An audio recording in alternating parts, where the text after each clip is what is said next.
Hi there, this is Dr. Myers. Welcome to the fluency class. I'm recording this primarily because we've been having a lot of snow on Monday nights. And so I just want to welcome you, and I wish I were speaking with you in person, but this is almost as good. That is, I have sent you my actual lecture notes, and I am lecturing to you even though it's not in person. So anyway, the way I like to start the course is that I would like to have the students look at the big picture.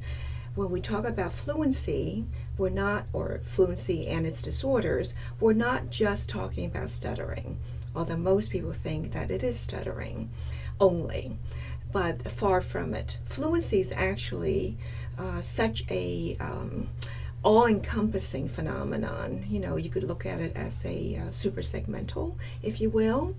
And if I were with you, I would pass around my little fortune cookies because I'm Chinese. And in each fortune cookie, there is a little slip of paper. That's your fortune. So maybe we'll do that when we actually meet. The fortunes in the fortune cookies go like the following.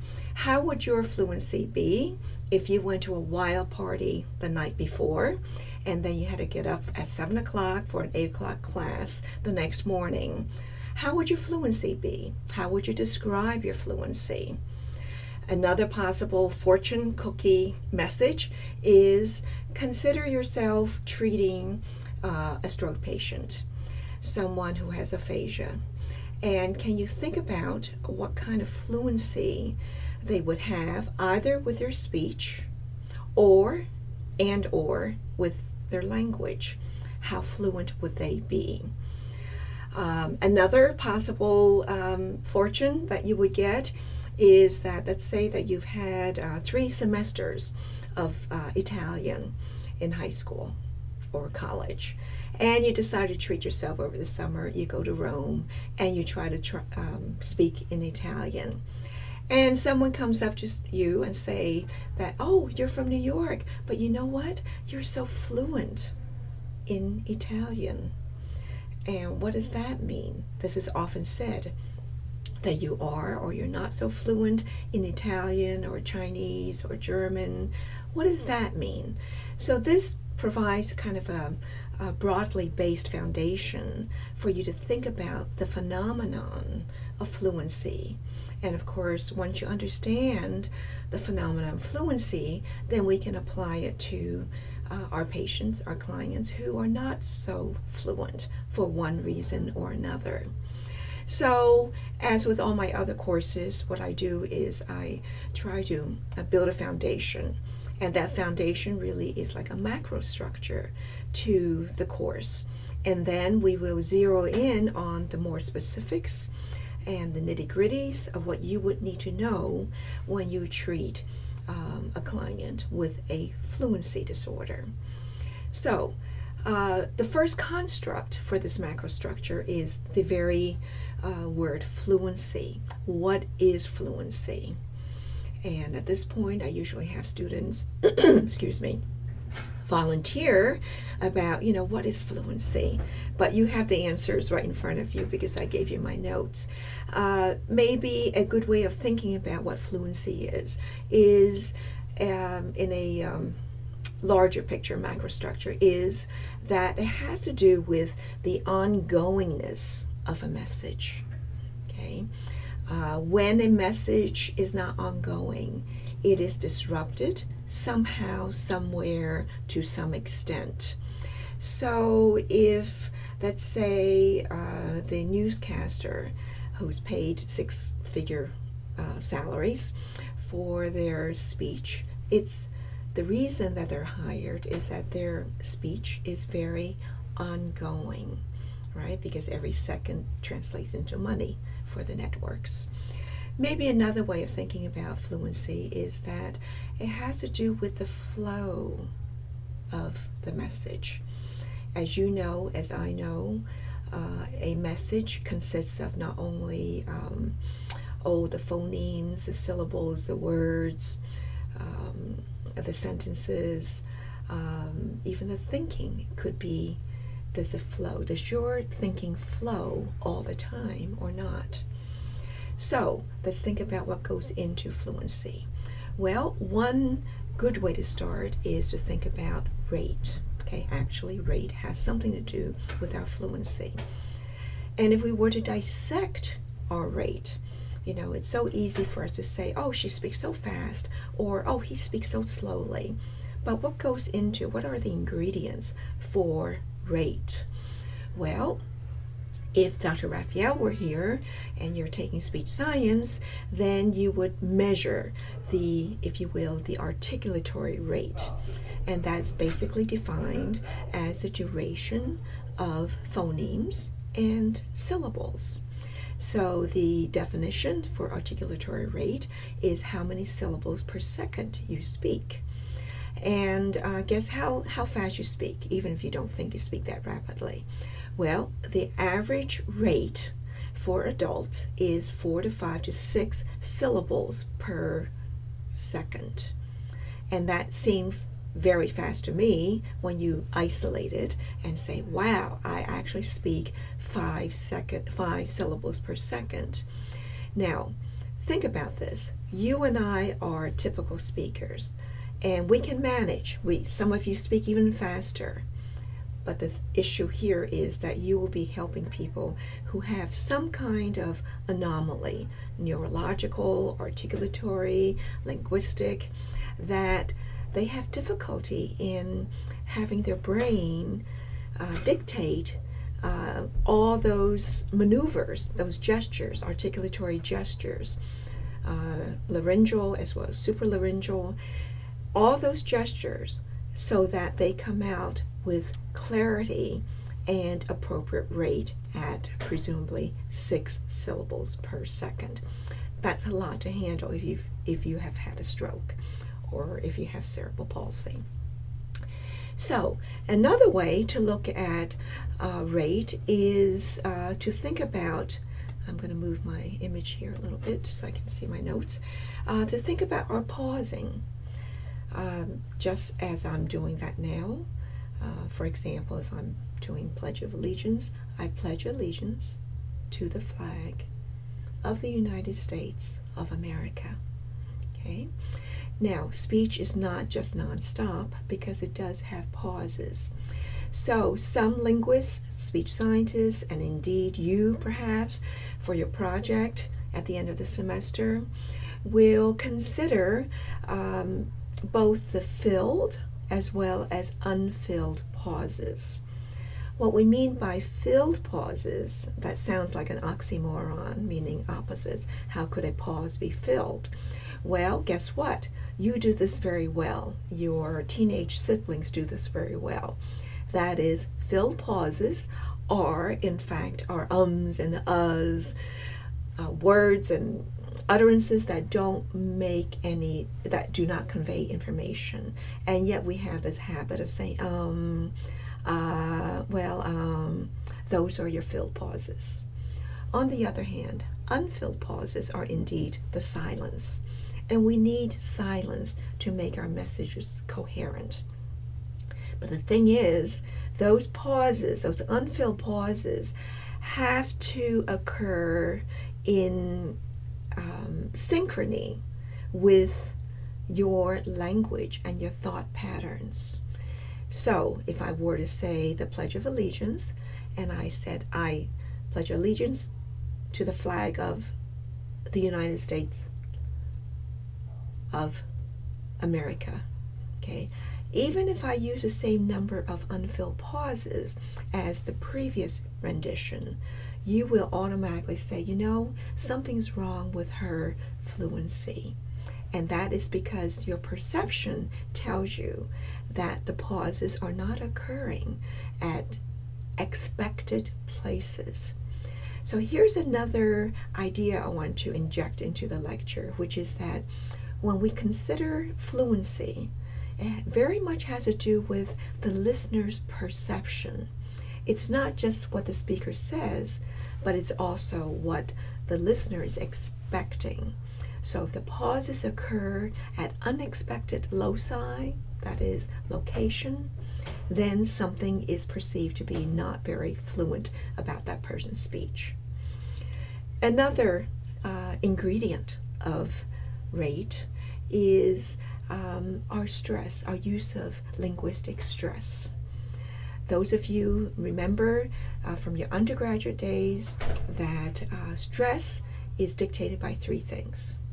Okay, they are that you increase your pitch, you increase your amplitude or loudness, and then thirdly, you increase your duration of the syllables. And obviously, when you increase duration of syllables, then you somewhat slow down the rate. So in the word Monday, our favorite day, which is a snow day, of course I exaggerated that, but I increased pitch, loudness, and rate.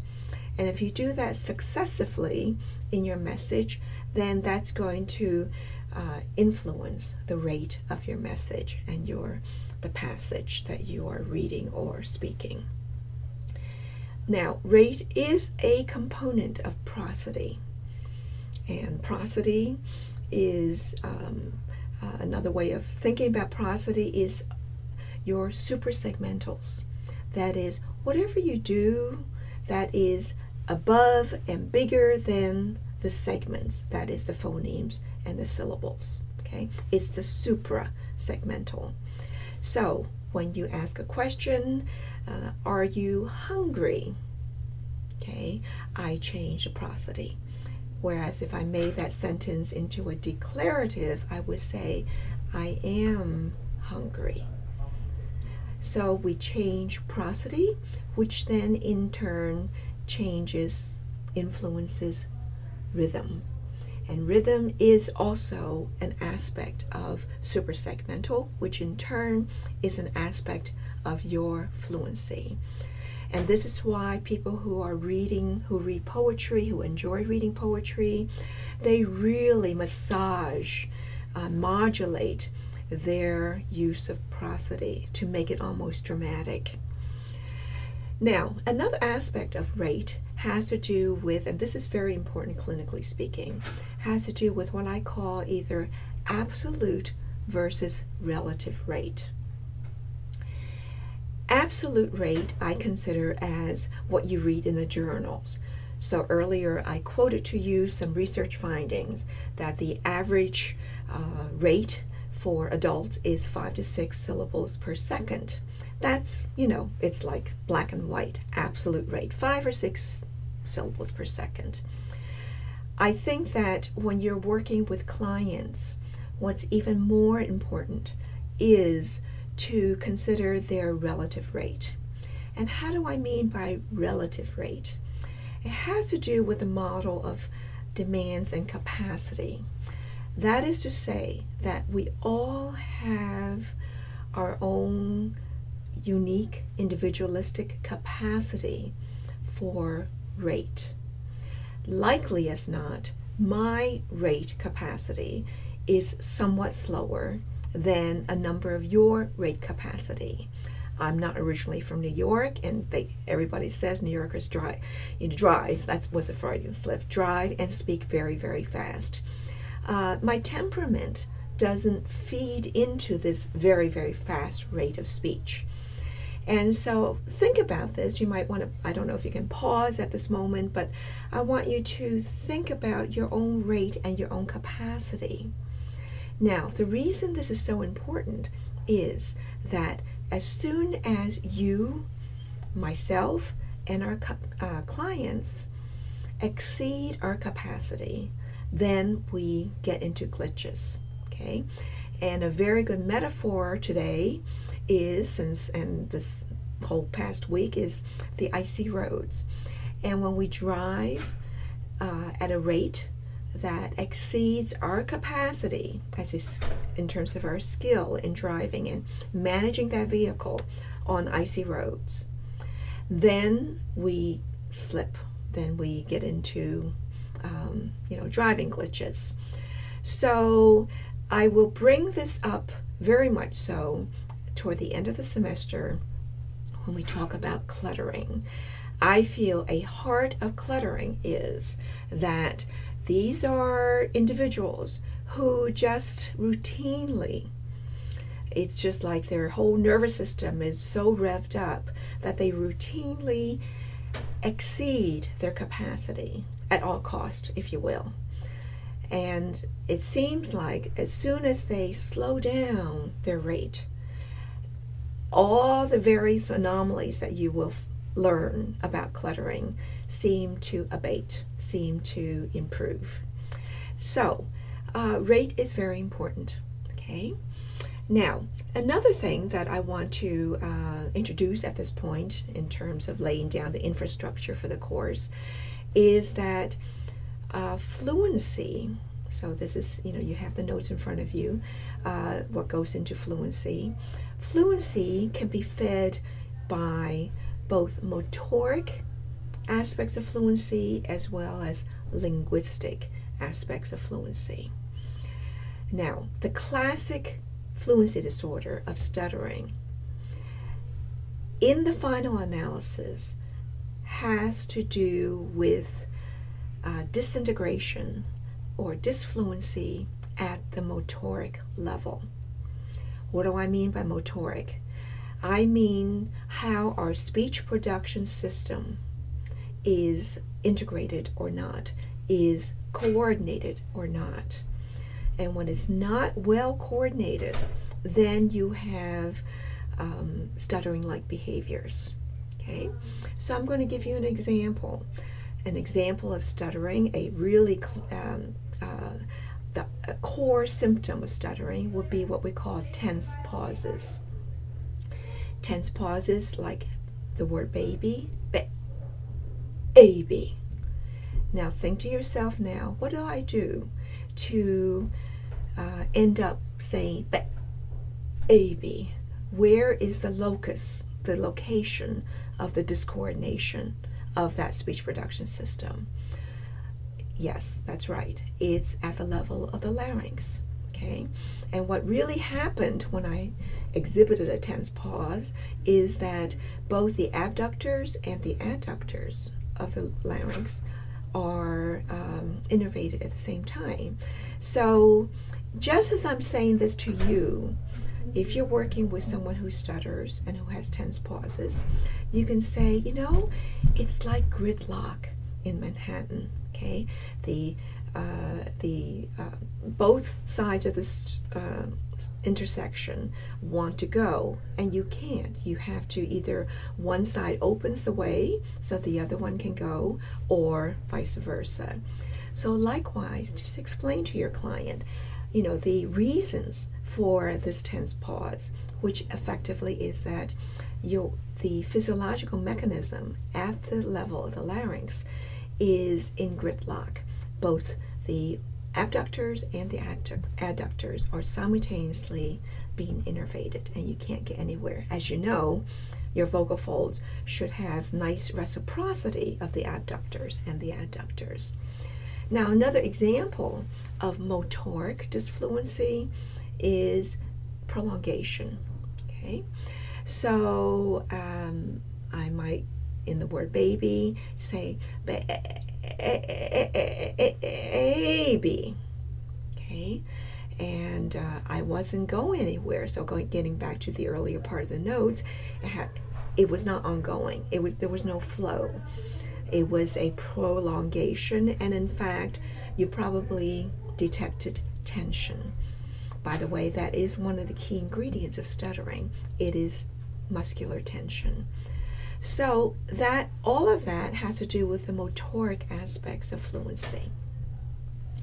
Now, some of your clients, so in addition to, I don't want to just talk about stuttering at this point, some of your clients will exhibit disfluencies that come from linguistic causes, language formulation causes. So perhaps in one of the fortune cookies that you would have gotten, you went to a wild party and you have a hangover the next morning, and yet you have to give a presentation at 8 o'clock. Okay, I doubt if you would have motoric disfluencies like tense pauses, but probably you would have maybe word retrieval issues. Okay, you have a hangover, you have a headache. Okay, and so the word retrieval will cause you to have a disruption in your message. You're not ongoing, you're not flowing going in your message. So you may say, well, you're trying to retrieve words from your brain, okay? It may even be that you have such a hangover that your thinking is not very coherent. So that can also then contribute to your linguistic disfluency. Now, can anybody think of maybe clients who would show linguistic disfluency? What about your aphasics? What about your learning disabled clients? A reason that they have learning disabilities is that they also have language deficits. And so if you have language deficits, you're not going to be very fluent. Linguistic disfluencies. What about on that trip to Europe, to Rome, and you thought you were much more fluent in Italian, but you're asking for directions and you realize you don't have the words to encode your question? Well, probably that's an example of linguistic disfluency. Okay, so now think about a public personality, newscaster, for example, who's very, very fluent, both motorically and linguistically. I have one student here. Can you think of someone, a public personality who... Our President Obama is a great speaker. Yeah, so, I know you're not in my field, and thank you for helping me at this point. You didn't know you're going to be in my class, but this is good. Why do you think he's a good speaker? Well, he knows how to pause when it's necessary to make his points. Yes. And those pauses, if used strategically, it really draws your attention. And I think another reason is that it allows the listener to process. I don't think fast rate is necessarily good speech, and especially non-stop talking. Now, what about, can you possibly comment on his motoric fluency and linguistic fluency? What are signs to a layperson here that tells you that he's an effective speaker, orator? Right, his pronunciation is very clear. Okay. And he tends to put words together well. Yes. In terms of how many words he uses per sentence and that sort of thing. Yes. And maybe also he uses the right strategic words so that it draws attention, it conveys information. So that's an example of a public personality who is very fluent and therefore very effective. And so as you talk to your clients, I use a key word here, that we can all become more effective in our delivery. It's not necessarily that we're always dwelling on disorders and pathology, even if your client does have a label of some kind of pathology. We can all stand for to improve our fluency as well. So in summary then about this construct of fluency, then you can see that it's a very multi-dimensional phenomenon. It's not as simple as working on an S sound or R sound. That is a phoneme. It's very discrete. It's very isolatable, if there's such a word. It's very concrete. But fluency is all-encompassing. So therefore, it's multi-dimensional. So much so that you could also, if you were taking notes, you could draw a continuum, a line, such that you begin on the left-hand side with like speech gestures like this and the t, then fluency in terms of the syllable, at the syllable level, word level, phrase level, And maybe this is what you were talking about. You know, he pauses, he uses his phrases very effectively, Obama. Mm-hmm. And then at a sentence level, but hey, you know what? Speech pathologists also have to think about the fluency of storytelling, the fluency of narratives. So for a lot of our clients who are in school, in college, or who are business people, let's say if they were someone who stuttered, they have to be reasonably fluent at the narrative level. So narrative is a big chunk of talk, like a monologue, and that has to be fluent. And then, dare I challenge you to think about, at the far right side of this continuum, that are we fluent at the thought level? You know, are there certain subjects that if you have to give an oral delivery, that you know that you're somewhat challenged to think of the thoughts and to coalesce the thinking so that your delivery is fluent. And if it's not fluent, you know, maybe your audience may not know, but you know that the thinking is not coming to you, at you, in a fluent manner. Maybe because of stage fright, maybe because you're tired. This could happen to any of us, and certainly it could happen to our clients. So I think this is a good place to call it a chunk, and hopefully I will continue after we break this up a little bit and upload it.